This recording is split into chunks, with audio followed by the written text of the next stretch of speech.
ओम श्री गुरुवे नमः। ईश्वरो गुरुरात्मेति मूर्तिभेदौ विभागिने व्योमवत् व्याप्तदेहाय दक्षिणामूर्तये नमः। ओम शांति शांति शांति। श्वेता स्वतर उपनिषद, जिसकी व्याख्या स्वामी अखंडानंद सरस्वती जी की है। प्रवचन 12, ब्रह्म चक्र का वर्णन, अध्याय 1, मंत्र संख्या 5। 5वें मंत्र की व्याख्या चल रही है। पंच दुखौग वेगम, 5 प्रकार के दुखों का वेग है। इसमें माने दुखों का एक समूह है। गर्भ में आना एक दुख है, जन्म लेना दूसरा दुख है। गर्भ में रहने में कितना दुख है, यह बात आदमी 3-4 महीने के बाद ही भूल जाता है। 4-5 महीने के बाद जब चेतना का उदय होता है गर्भ के भीतर, और ये माताएं महाराज मानती ही नहीं हैं। कभी मुंह में नमक डाल रही हैं, कभी खटाई खा रही हैं, तो वह सब जाकर बच्चे के शरीर में लगता है।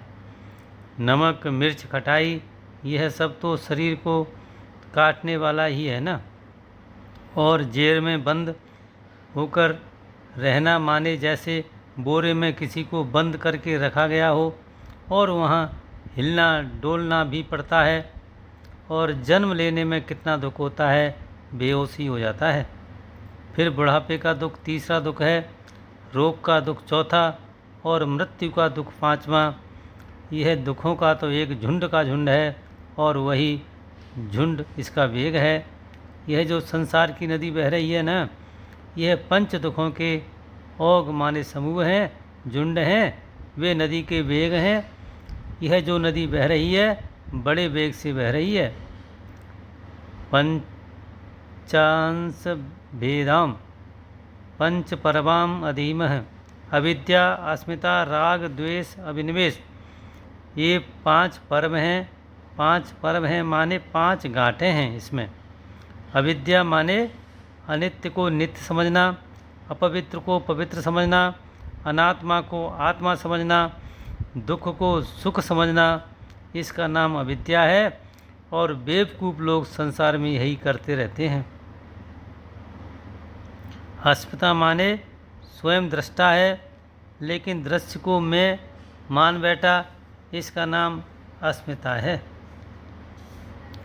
यह स्मिता से नहीं बनता है, अस्मि से बनता है। अस्मि माने मैं, अस्मिता माने मैं पना। मैं का जो भाव है उसको अस्मिता बोलते हैं। और राग माने किसी के रंग में दुनिया में फंस जाना, राग माने रंग। अब राग के विपरीत द्वेष है, और अभिनिवेश माने मृत्यु है।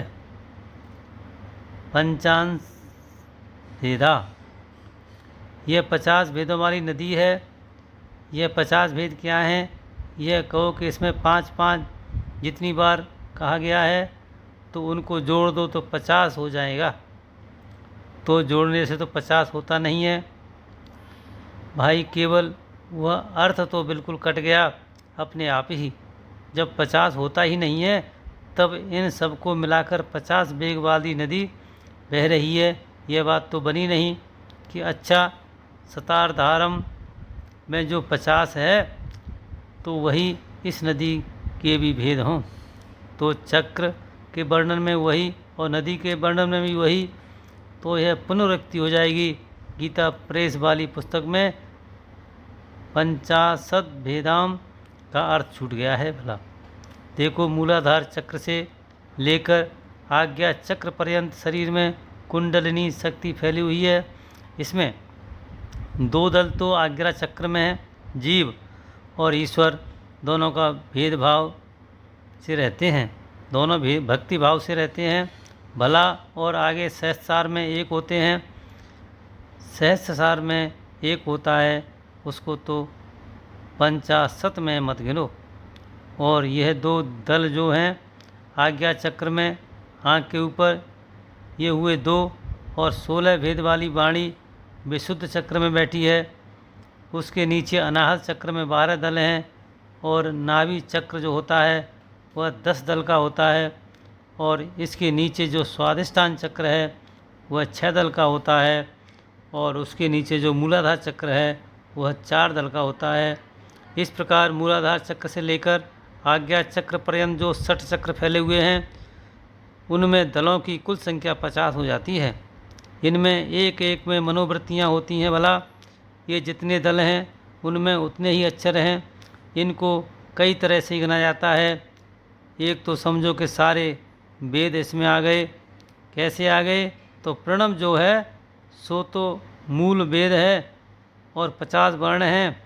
अपने तो 50 वर्ण मानते हैं, 16 स्वर हैं और क से लेकर माँ तक 25 हैं और 8 जो हैं वे अवर्गीय हैं।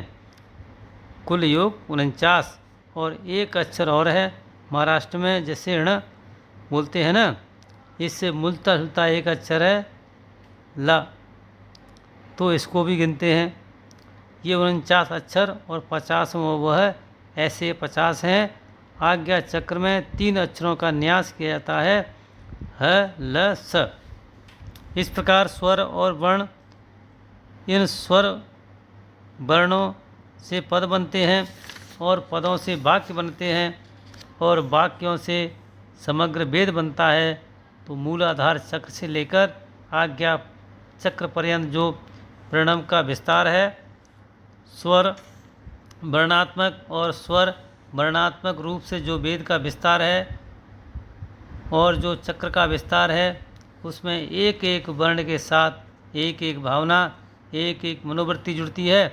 इसका वर्णन आता है कि इन चक्रों में कहाँ स्थिति होगी, तो कौन सी भावना मन में प्रबल होगी। अच्छी और बुरी दोनों प्रकार की भावनाओं का निवास इन चक्रों में माना हुआ है। तो इन चक्रों का ध्यान करता हुआ जीव जो है सो ऊपर उठता है और ईश्वर को प्राप्त होता है। इसके साथ सत्संग को विराम करता हूँ। ओम शांति शांति शांति।